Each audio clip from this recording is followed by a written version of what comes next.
Steelers 15, Godspeed. Buffalo a breath away from clinching the AFC East for the first time in 25 years. And for Pittsburgh, how 11-0 turned into 0-2 the last 2 weeks. Now looking up at Kansas City for the 1 seed. Tim Kalishaw, around the horn to you. Are you beginning to doubt whether the Steelers can ever get back to being the team that they were just 2 weeks ago? And how signature a win for Buffalo? I'm not sure they ever were the team that you thought they were, Tony, and other people thought they were because of that record. And, I don't know. I don't think they'll get back to whatever that was. They were slipping for 2 or 3 weeks before they lost to Washington. Then they followed that up with last night. They've seen the only bye in the AFC slide away to the Chiefs. And, Chris Collinsworth pointed it out last night about not only do they not run the ball, they don't even try play action. They just keep Ben Roethlisberger back there in shotgun. You got 5 wide receivers. See if you can complete a pass to one of them. See if they don't drop it. They become very easier to defend. They don't score 20 points very often. And the offense has let down a great Steeler defense. Emily Kaplan, when you hear Ben Roethlisberger say, we got to look ourselves in the mirror here, well, what do you think they're seeing back? First, the only thing that's preventing this from being a signature win for the Bills is the lack of Bill Mafia and a ceremonial table smash before the game. Okay. That said, I am worried about the Steelers' offense. Their rush offense has totally disappeared. It's been the worst in the league since Week 7, just 2.2 yards per carry the last 2 games. And I'm worried about Big Ben. He's clearly hobbled, clearly throwing the ball too much, and he has a relationship as such with his offensive coordinator that he has too much latitude at the line of scrimmage. All he wants to do is throw the long ball. All he can't do right now is throw a long ball with good velocity.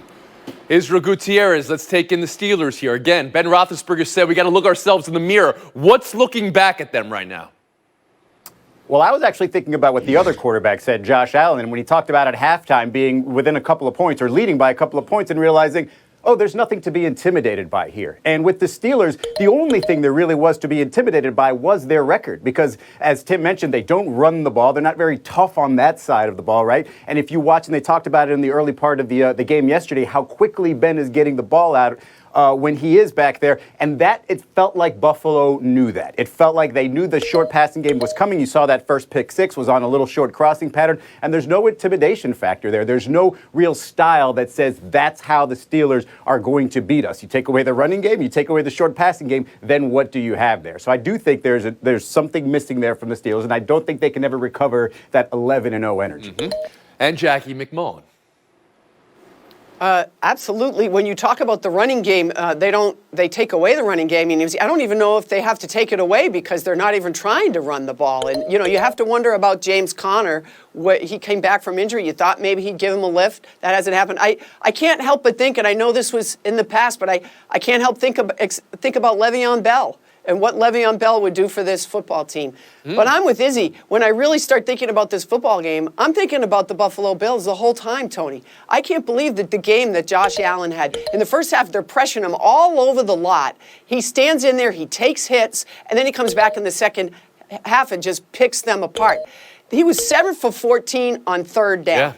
That's an elite quarterback. It's time to call Josh Allen an elite quarterback. Okay, it is. 23 rushing Very touchdowns. True. That is a banned word in the show. You didn't use it once. You used it twice. So you're going consecutive sentences there for Jackie McMullen. But let's dig deeper here on the Buffalo Bills. Elite's elite, dude. The possibility that they are the second best team in this conference. Now, maybe we're going to see the second best team in the conference tonight. Tim Kalishaw, what did Buffalo show you? They are. I believe they are. I think the Colts might, by the time of the playoffs come, be battling with Buffalo for that. I think Pittsburgh is just in that group. But Buffalo, they do a little bit of everything, and their defense, as much as we malign the Pittsburgh offense, their defense showed a lot last night. They make big plays. They turned the game around with the interception, with the pick 6 right before halftime. So I think they're a complete Israel team. Gutierrez? I do think that they're a complete team. I think they're going to be a lot of trouble. I love the season that Stephon Diggs is having. It must feel great coming from Minnesota and then having this season. He is a technician out there. It must be so much of a relief to have that sort of a security blanket if you're Josh Allen out there, knowing that if he's not open initially, if you sort of let the play drag on a little bit, he will get open for you. He's been amazing all season. Amazing. That's a word we'll use for now. It's not banned yet. It could be banned in the very near future. Jackie Mack, just, I mean, it was like you were walking into rakes and you were just hitting them one after the other after the other. We knew the AFC playoff picture was going to crystallize this week. The NFC, that's a shocker. Number one in your conference, number one in your hearts. Green Bay by way of win over Detroit. New Orleans, the stunning loss to Jalen Hurts and the Eagles. Let's start with Hurts and how versus the number one defense, a flesh-eating defense, Hurts rose to the occasion and got the 24-21 win. None of you thought this could happen. How did this happen, Israel Gutierrez? You're right. I definitely didn't think this could happen. But if it was going to happen, it was going to be sort of this element of surprise. And even though the Saints is a great front seven, obviously a great defense, and they practice against a mobile quarterback, you can't really anticipate having a guy run for 100 yards against you, right? And you had Miles Sanders out there taking 8 yards every carry out there. So obviously there was something going really well with that Philly offensive line, and it was very confusing with the Saints defense there. But in terms of Jalen Hurts, he is just a lot more decisive. He knows he has those legs as weapons as opposed to Carson Wentz, who was always sort of just a last-ditch effort there. And if you just look at the yards per play, 6.3 with Hurts out there, 4.8 with Wentz out there. That's a huge difference. That's a difference between the Chiefs and I believe the Browns in terms of yards per play. It is vast difference, but I don't know if it's just, hey, teams are never going to figure out Jalen Hurts. I think they eventually will. This just came as a shocker because it was against that defense. Emily Kaplan, what did you see? I don't want to use the same E word that Jackie used, but I will use Israel's word, decisive. And that's what Jalen Hurts was. He avoided sacks, and his legs were a difference maker. It's coincidental or not, but this was the best called game by Philly this year. It's so funny. When you give Miles Sanders touches, he tends to do good things. I know my Penn Staters know what I'm talking about. As it pertains to Hurts, though, you watch him and you're like, how can he not be the starter the rest of the year? And then you see Doug Peterson in his post-game press conference start to bungle the words, and you realize there were higher powers at play. Maybe there was interference. Maybe Doug Peterson doesn't have full autonomy. And maybe he doesn't want to fully admit, even though he did it today, that Jalen Hurts is a starter going forward, because that admits mistake on his past, because he should have done this weeks ago. Tim, was this more about Philadelphia and Jalen Hurts for you, or the Saints giving away that 1 seed? There has to be a little bit about the Saints. There was nothing in the last 3 years. They hadn't given up a 100-yard rusher in 3 seasons since 2017. And then they gave up 2 in 1 day to Sanders and Hurts. This was their 3rd straight game on the road. That they've got the division well in hand, and maybe they're not thinking that much about the Packers and what's at stake there. But anyway, for the Eagles, I just think the energy Hurts gave him. He didn't play great. He didn't throw the ball great. But now you feel like, hey, this guy might give us a chance. The other guy was dragging us down. This guy may propel us forward. Jackie Mack.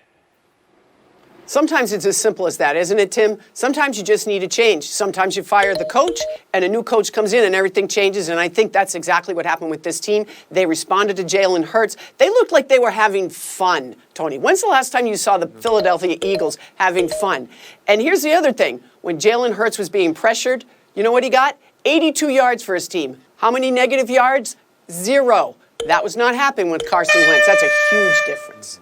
I think you all agree the 1 seed is more important this year than any year in previous history because there's only one bye. So New Orleans lost and Green Bay's win. Jackie, are you recalibrating how you see the whole conference now that Green Bay's won? Same for Kansas City on the other side, I guess, as well. Well, I think, Aaron Rodgers is in the midst of what could clearly be called an MVP season. I think he's the front runner at this point. And the Saints loss gives you some pause. But I think Drew Brees will be back. I hope he isn't back next week, because I don't think you should do that if you're the Saints. You should wait till he's totally healthy. So I'm not going to judge the Saints without Brees. And on the other side, Kansas City wins. It's, I think, their 5th consecutive game with wins under a touchdown. Yeah, 1 possession. That makes you a little nervous, but I still believe in Patrick Mahomes. But as you can tell, I'm suddenly very passionately in love with the Buffalo Bills and Josh Allen, so I suppose anything can happen now. Okay. Israel Gutierrez, are you recalibrating the conferences after this weekend? feel like we do that every week in the NFL. Not so much in the NFC because I believe that the Saints one is just too hard to read. You know, it's just one of those games, like everything we talked about earlier. I do think that Kansas City is interesting, right? They needed a special teams touchdown there. They needed a missed field goal by the Dolphins kicker, who might be the best in the league. They needed a strange safety by Tua.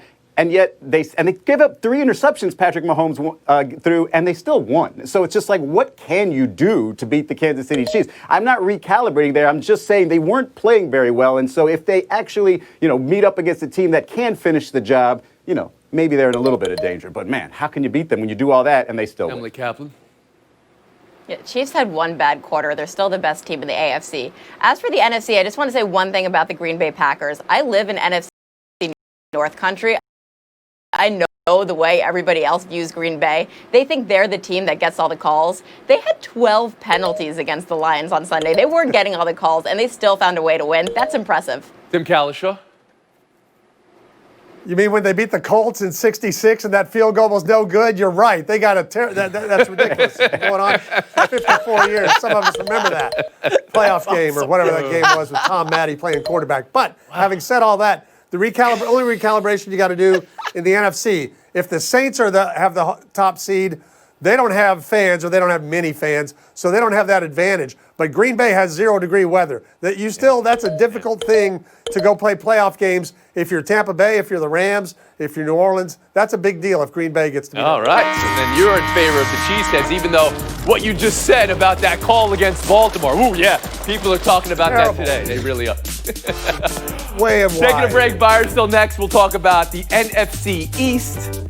And to that, I say, Godspeed.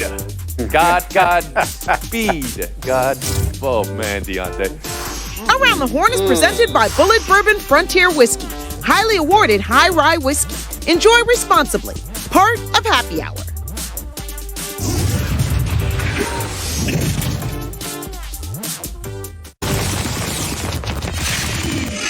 The odoriferous emanations coming from the NFC East have subsided the last 4 weeks. Divisions a combined 9-6 in the last 4 weeks, and with sizable wins, and now a new first-place team. Football team.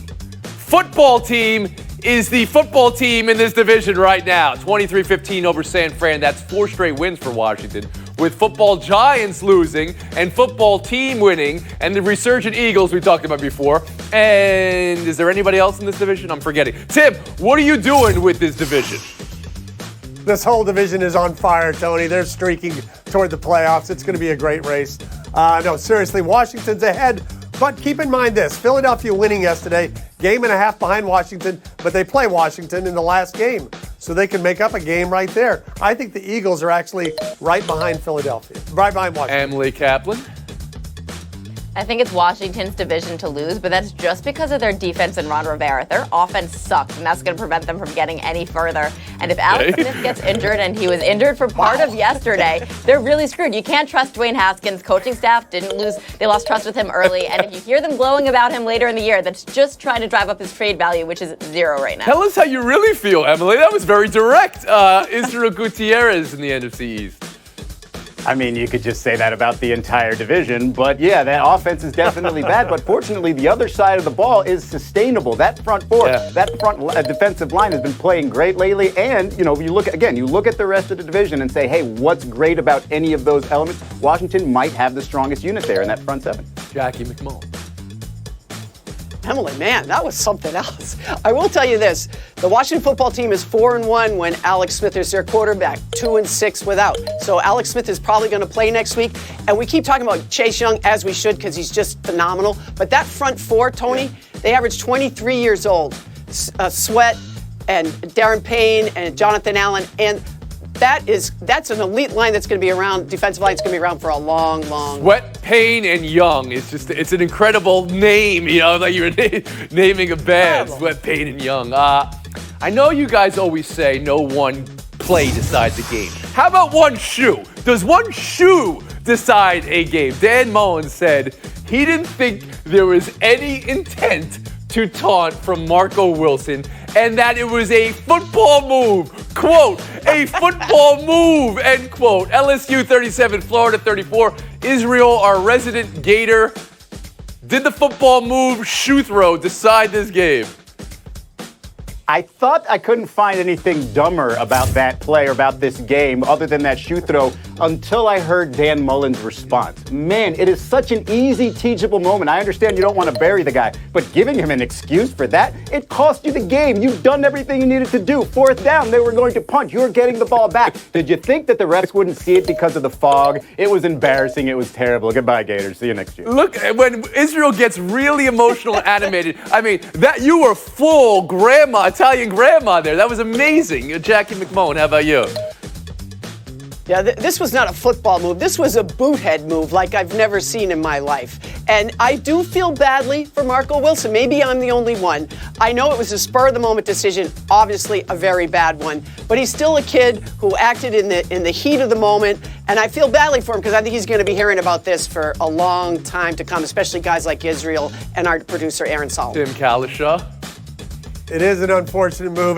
My favorite thing is Marco Wilson, after he does it, he literally tries to hide behind his teammates. I saw that too. Bigger Gators standing there, and he's like getting behind him from the ref, like maybe if they don't see me, they won't call me for it. Emily Kaplan. I love listening to Dan Mullen after the game because he sounds like the only person personally affected by this pandemic. He was also salty that his team's not going to make the playoffs and teams that played less football. Well, yes, Dan, that's it. Go wear your mask. Buy or sell 3. There are betting odds on Cleveland baseball's new nickname, and Spiders getting a lot of love. That goes back 133 years. The New York Times report that a change is coming after years of protests from fans and Native American groups, and they're moving away from a moniker that has long been criticized as racist. Cites 3 people familiar with the decision. The team did make a statement today saying they will keep the nickname for this year. Emily, how do you consider the name change? How do you consider that? And you have a vote for a new name? I like the Spiders are finding a way to honor Larry Doby. As for the name change, I feel like the Chiefs, the Braves, the Blackhawks, they're now on the clock. And as it comes to the Blackhawks, I don't think they're going to change their name until they get pressure from either a league or a sponsor. And it was interesting when the NHL and Adidas put out a video for the jersey reveals and their retro jerseys earlier in the year. They did everything possible not to show the front of the jersey. It was conspicuous and it could have been telling. Israel Gutierrez? This nickname doesn't deserve a farewell tour. How do you not have a backup plan or a plan of any sort? At least Washington just went with Washington football team, and now that they're, atop that division, it doesn't look so bad. Just do anything. You're not going to be able to get through the full year with Indians again and not have people, yelling at you about it. Jackie McMullen? If you really believe you're doing the right thing, then do the right thing. And do it immediately. This boggles my mind. You might as well have not even bothered. And this should have been done, by the way, 20 years ago, because that's how long we've been talking about it. As for a new nickname, the most poisonous snake in the state of Ohio, Tony, do you know what it is? It's the northern copperhead. So call them the Cleveland Copperheads. Let them be venomous, because the way they're handling this right now is pretty poisonous, okay? Mm-hmm. And Tim Kalishaw. The Cleveland Browns are named after a person. What is wrong with naming the Cleveland baseball team after its greatest pitcher for the last team to win the World Series? The Goodfellas, Tony. I know you're with me on this. The Cleveland Goodfellas. Let's go. I had no idea, but I'm in love with that. Apparently, there's trademark issues with somebody having squatted potentially on Cleveland baseball team and on the Spiders. But if that's the case, hey, pay up. I mean, as Israel and Jackie said, if you made the decision to change the name, you don't just sit around for a year after deciding, it's racist. Emily, Jackie, thanks for your thoughts today. Israel and Frontier Whiskey, highly awarded high rye whiskey. Enjoy responsibly. Part of Happy Hour. Kalishaw, Gutierrez, good luck in showdown. Most meaningful preseason debut. LaMelo Ball was showtime. Kevin Durant and Steph Curry made it without getting hurt. And there were some new look Rockets to some rave reviews. Tim Kalishaw, most meaningful preseason debut.